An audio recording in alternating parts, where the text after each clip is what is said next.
जय हिंद एवरीवन। तो आज हम बात करेंगे दोस्तों अपने लेबर लॉ इन इंडिया से रिलेटेड जितने भी सारे जो भी हमारे कॉन्सेप्ट हैं इसमें हम देखेंगे।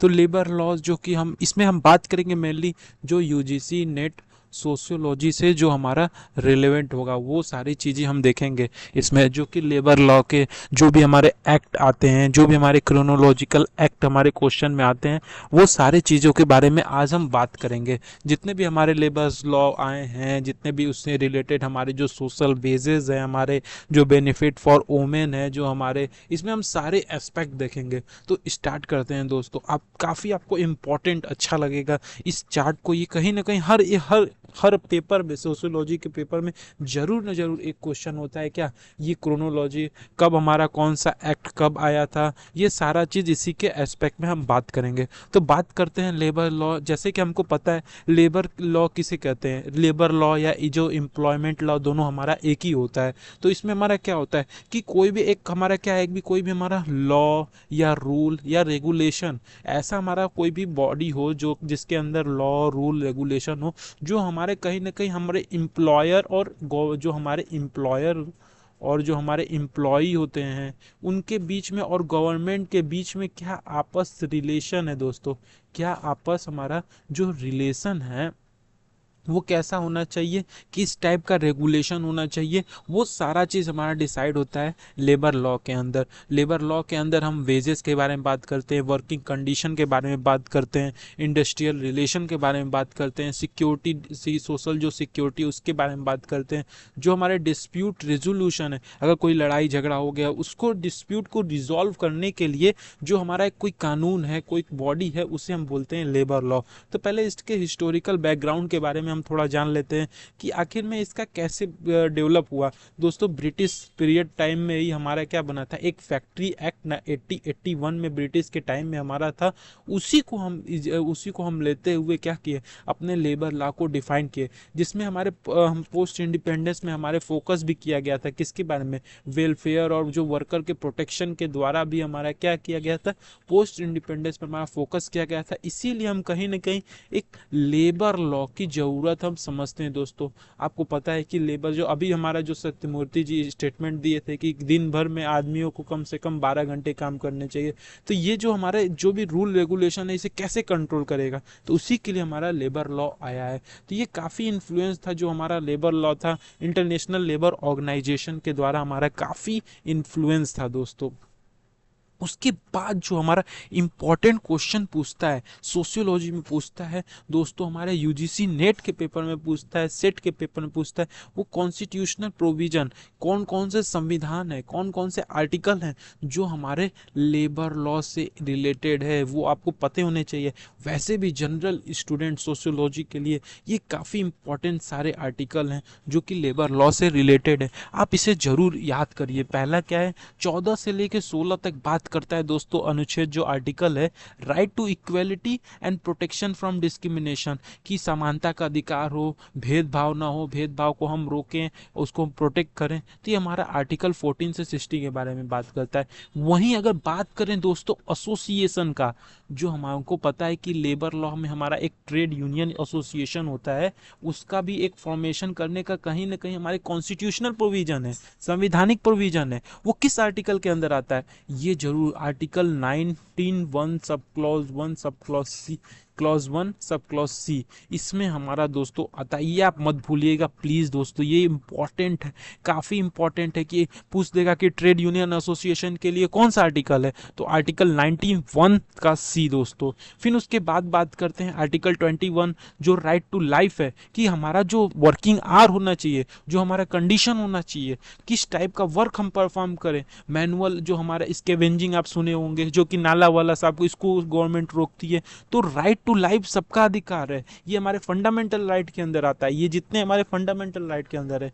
तो वही चीज आर्टिकल 21 आता है कि आप अपने जो भी आपका लाइफ हो, डिग्निफाइड वर्क हो, लेवलीहुड अच्छा हो, ये सारा कुछ। और वहीं हमारा डीपीएसपी में भी आता है दोस्तों आर्टिकल 39 41 42 43, जो कि हमारे वेजेस के बारे में बात करता है, हमारे पेमेंट के बारे में बात करता है, हमारा कंडीशन किस वर्किंग कंडीशन में हम वर्क करें, प्लस सोशल सिक्योरिटी के भी बारे में बात करता है। तो आपको याद क्या रखना है, लेबर लॉ में हमारे आते हैं कितने आर्टिकल, कई सारे आर्टिकल, उसमें से आपको मेनली जो याद रखना है वो एसोसिएशन वाला याद करना है। एसोसिएशन वाला हमारा ट्रेड यूनियन से रिलेटेड है। क्यों, आप right to form a union association form कर सकते हैं किसी भी चीज को इंप्रूवमेंट करने के लिए। तो आर्टिकल 91C आप मत भूलिएगा। अब बात करते हैं कुछ सोशल सिक्योरिटी लॉ के बारे में कि आपको जो प्रोवाइड करे, क्या आपके सिक्योरिटी, सोशल सिक्योरिटी क्या है। जब आप कहीं ना कहीं रिटायरमेंट हो तो कहीं ना कहीं आपको कुछ आपके हाथ में पैसे हो, तो इसीलिए गवर्नमेंट आप देखते होंगे पीएफ कटता है। तो किसके अंडर कटता है, एम्प्लॉयमेंट प्रोविडेंट फंड, जो हमारा ईपीएफ एक्ट होता है 1952 में आया था, वही चीज़ हमारा ये कटता है, हर एम्प्लॉय में कटता है। तो आखिर में ये क्या है कि जब आपका रिटायरमेंट हो तो आपको कहीं ना कहीं एम्प्लॉय को बेनिफिट देने के लिए ये एक्ट लाया गया था, एम्प्लॉयज प्रोविडेंट फंड एक्ट 1952। फिर उसके बाद आया कि अब उसके बाद कहीं ना कहीं हमको देखा सरकार ने, उसके पहले पहले से ही पहले ये हमारा बाद में आया था प्रोविडेंट, उसके पहले 48 में ही हमारा 1948 में ये चीज सिस्टम चल रहा था कि कहीं ना कहीं जो स्टेट इंश्योरेंस एक्ट है उसके अंदर कहीं ना कहीं जो एम्प्लॉय हैं उनके हेल्थ मेडिकल बेनिफिट ये सारे की चीज़ के ऊपर फोकस करना है। तो 1948 में उनका एम्प्लॉयज स्टेट इंश्योरेंस एक्ट आया। फिर उसके बाद हमारा जाके आया था प्रोविडेंट फंड। तो पहले सरकार क्या सोची थी कि हेल्थ और मेडिकल बेनिफिट दें, इसके दिमाग में चल रहा था, एक्ट पास भी था 1948। लेकिन उसके बाद ही हमारा जब हमारा 1950 में हमारा कॉन्स्टिट्यूशन लागू हुआ तो हमारा कहीं ना कहीं ईपीएफ एक्ट हमारा आ गया 1952 में। अब उसके बाद हमारा दिमाग लगा कि कहीं ना कहीं जो हमारी महिलाएं हैं उनको मैटरनिटी बेनिफिट चाहिए जी, जब वो प्रेगनेंसी के दौरान उनको कहीं ना कहीं लीव चाहिए, जॉब प्रोटेक्शन चाहिए। तो इसके बारे में भी बात किया है दोस्तों। जो मैटरनिटी बेनिफिट एक्ट है उसी समय हमारा 1961 में ही दोस्तों बात किया गया था इसी चीज़ का, हमारा मैटरनिटी जो बेनिफिट एक्ट है। बाद में इसको हम अमेंडमेंट भी किए थे 2017 में जाके, इसमें कुछ ना कुछ कंडीशन चेंजेस आए थे, जो पैटर्न जो हमारे मैटरनिटी लीव हैं उसमें हमारा कुछ इंक्रीमेंट आया था। फिर उसके बाद आपको याद करना है दोस्तों क्या, कि पेमेंट ऑफ ग्रेच्युटी। ग्रेच्युटी का मतलब क्या होता है कि आप ग्रेच्युटी जब आपको एक आपका जब एक क्या हो, जब आप कहीं ना कहीं आप अपने सर्विस से ख़त्म हो तो आपको एक बार में पेमेंट दे दिया जाए, हाथों हाथ इतने रुपए दे दिया जाए कि जिससे आप अपने रिटायरमेंट के टाइम अपना यूज कर सके। तो ये हमारा कब आया था, 1972 में। फिर उसके बाद आया था हमारा क्या, अनऑर्गेनाइज वर्कर का सोशल सिक्योरिटी एक्ट, जो कि 2008 में आया था, जिसमें हम क्या किए थे, कई सारे वेलफेयर स्कीम, इनफॉर्मल वर्कर्स को हम इसमें इंक्लूड किए थे। जो अनऑर्गेनाइज वर्कर हैं उनको हम, इनके लिए ये स्कीम था। अब ये तो आपको याद करना है कि सोशल सिक्योरिटी में हमारा पहले क्या आया था, 1948 में हमारा स्टेट इमरजेंसी एक्ट आया था। फिर उसके बाद हमारा कौन सा एक्ट आया था, फिर उसके बाद हमारा एक्ट आया था। तो अब हम बात करेंगे दोस्तों अपने मेजर वेजेस एक्ट के बारे में बात करेंगे कि क्या कौन कौन से मेजर वेजेस हैं कि जो हमको इंश्योर करता है कि जो भी हमारा पेमेंट हो टाइमली पे हो, कितना मिनिमम हमको वेज मिलना चाहिए, वो सारा एस्पेक्ट हम बात करेंगे अपने मेजर वेज एक्ट में। तो दोस्तों इसमें हमारा क्या क्या है वो देखते हैं। इसमें हमको मेनली ये चार याद करने हैं, चार एक्ट। पहला हमारा क्या है, पेमेंट ऑफ वेज एक्ट जो कि 1936 में था, उसको आपको रिमेंबर करना है। मिनिमम वेजेस एक्ट जो कि 1948 में आया, उसको याद करना है। और पेमेंट ऑफ बोनस एक्ट 1965, और जो इक्वल रिम्यूनरेशन एक्ट है 1976, उसके बारे में हम बात करेंगे। तो पहला दोस्तों हमारा क्या है, पेमेंट ऑफ जो वेजेस एक्ट है, उसमें हमारा क्या है, पेमेंट ऑफ वेजेस एक्ट में हम बात करेंगे कि जो भी हमारा जो पेमेंट हो वो हमारा टाइमली हो, वो हम बात करेंगे। और मिनिमम वेज एक्ट में हम क्या करेंगे, कम से कम कितना हमको वेजेस, कितना कम से कम हमको पेमेंट करना होगा उसके बारे में बात करेगा, जो कि 1948 में आया था। पेमेंट ऑफ बोनस एक्ट, जो बोनस जो वर्करों को देते हैं, वो भी हमारा 1965 में आया था। और इक्वल हमको जो इंश्योर करता है कि मेन और वुमेन को इक्वल पेमेंट देना है, वो हमारा इक्वल रिम्यूनरेशन एक्ट 1976 में आया था। तो याद क्या करना है हमको कि जो वेजेस पहला पेमेंट वाला आया था वो 1936, और मिनिमम जो हमारा वेज पेमेंट करना था 1948 में, और बोनस वाला 65 में, इक्वल रिम्यूनरेशन एक्ट जो हमारा है 1976 में। अब हम बात करेंगे दोस्तों कुछ एक्ट जो कि वोमेन से रिलेटेड है, वोमेन के बेनिफिशरी कैसे, जब जो वोमेन वर्क कर रही हैं उनसे एक्ट के बेनिफिशरी जेंडर इक्वलिटी जो लाए उसके बारे में बात किए कर रहे हैं। तो दोस्तों पहला हमारा है, जैसे कि हमने पहले भी देखा था, मैटरनिटी बेनिफिट एक्ट जो 1971 में है, 1961 में है, और उसको अमेंड किया गया था 2017 में। दोस्तों आखिर में ये लाया क्यों गया था? ये वोमेन को जब वो प्रेगनेंसी के दौरान होता है, मैटरनिटी का दौरान होता है, तो उस समय जो उनका लीव होता है उसको हमारे ऊपर था। पहले जो लीव था हमारा 12 वीक था, लेकिन आज इसको बढ़ा के 2017 में अमेंड करके 26 वीक तक कर गया पहले 2 चिल्ड्रन के लिए। प्लस उसके साथ साथ वर्क फ्रॉम होम का भी ऑप्शन दिया गया है कि अगर ऑप्शन है तो मैटरनिटी लीव पे भी आदमी कोई भी जो है करवा सकता है। क्रेचे फैकल्टी की जो हमारा 50+ एम्प्लॉयमेंट, अगर जो भी हमारा 50+ अगर एम्प्लॉय हैं तो हमको कहीं ना कहीं क्रेचे फैकल्टी भी देना होगा। क्रेचे फैकल्टी जब जो उनके जो भी ओमेन हैं, उनके जो लड़के हैं छोटे छोटे, उनको देखभाल करने के लिए। एलिजिबिलिटी क्या है दोस्तों कि जो ओमेन है वो कम से कम 80 दिन के लिए क्या करे, अपने 12th मंथ में 80 दिन के लिए पहले, जब वो अपने 12 महीने में 80 दिन पहले वो इन्फॉर्म करे, और डिलीवरी से पहले वो क्या करे, वहाँ से लीव ले सकती है। प्लस उसके साथ साथ हम दूसरा बात करेंगे इक्वल रिम्यूनरेशन एक्ट 1976। इसमें क्या होता है दोस्तों कि जो भी हम पेमेंट प्रोवाइड कर रहे हैं, कि जो भी हम पेमेंट दे रहे हैं वो मेन और वोमेन को देखते हुए नहीं करेंगे, इसमें हम इक्वलिटी लाएंगे। तो वही हमारा 1976 में आया था कि हमारा कहीं ना कहीं जेंडर इक्वलिटी को प्रमोट करता है। फिर उसके बाद हम बात करेंगे जो कि हमारा तीसरा है sexual harassment on work of women at work place, जो कि prevention prohibition and redressal act 213 में आया था। इसको कॉमनली हम पोस्ट एक्ट भी बोलते हैं। जो हमारा prevention of the women from sexual harassment act, ये भी हम इसे बोलते हैं।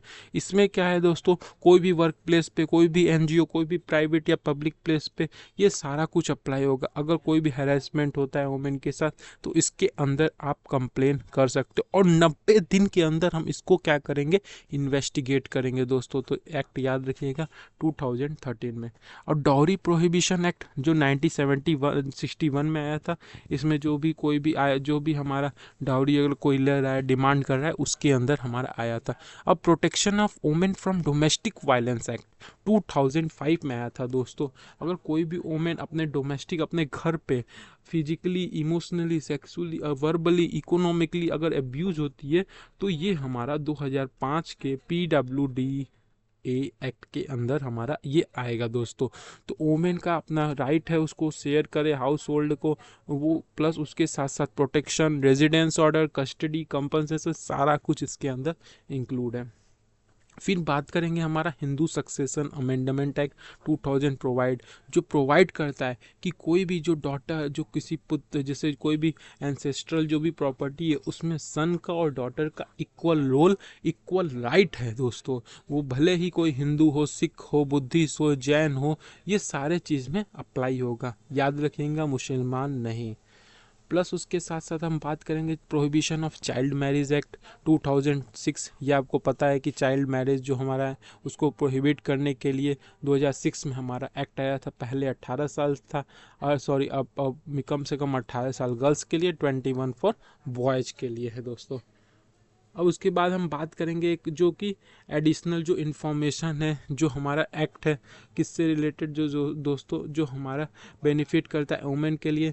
फैक्ट्रीज एक्ट 1948 हमने बात किया। प्लस उसके साथ साथ national commission for women act भी बनाया गया, NCW, जो कि 1990 में। Plus indecent representation of women act, जो कि कहीं ना कहीं 1986 में अपने ऑब्जेक्टिफिकेशन को बचाने के लिए ये हमारा लॉ है। अब उसके बाद बात करेंगे जो इंडस्ट्रियल कोड क्या होता है दोस्तों। इंडस्ट्रियल कोड 2020 में हमारा जो 4 लेबर कोड थे वो हमारा उसको एक में कंक्लूड करके 3 मेजर एक्ट में बना दिया गया था। प्लस उसके उसके साथ साथ हम क्या करेंगे, उसमें हमारा 4 एक्ट को हमको याद करना, इंक्रे क्रोनोलॉजी के वाइज में याद करना है। पहला क्या है, ट्रेड यूनियन एक्ट जो कि 1926 में, industrial employment standing order act है जो दोस्तों 1946, इंडस्ट्रियल डिस्प्यूट एक्ट है 1947, और फैक्ट्रीज एक्ट हमारा 1948 में है। तो ये हमारा क्या था दोस्तों, ये हमारा इन लेबर्स लॉ इन इंडिया में रिलेटेड था। हमने देखा कैसे, देखिए याद करना है हमको क्या, इसमें जो मेनली हमको मोटी मोटा याद करना है क्या, हमको क्रोनोलॉजी वाइज में याद करना है। पहला हमको क्या देखे हमने कि कैसे जो हमारा आर्टिकल है 14 हो गया, 16 हो गया, लेकिन इसमें याद करने वाली कौन सी है, जो आर्टिकल हमारे 19(1)(c) का है, उसको right to form of union और एसोसिएशन हमें याद करना है। प्लस उसके साथ साथ जो भी हमारे सोशल सिक्योरिटी लॉ हैं, जैसे एम्प्लॉय प्रोविडेंट फंड हमारा पहले, उससे पहले हमारा स्टेट इंश्योरेंस आया था 48 में, फिर हमारा प्रोविडेंट आया 52 में, फिर उसके बाद हमने देखा कैसे मैटरनिटी बेनिफिट हम एक्ट आया 1961 में, फिर पेमेंट ऑफ ग्रेचुइटी वो आया हमारा 1972 में, फिर अनऑर्गेनाइज्ड वाले सिस्टम में दोस्तों 2008 में फॉर्म हुआ। फिर उसके बाद हम बात किए थे वेजेस के बारे में।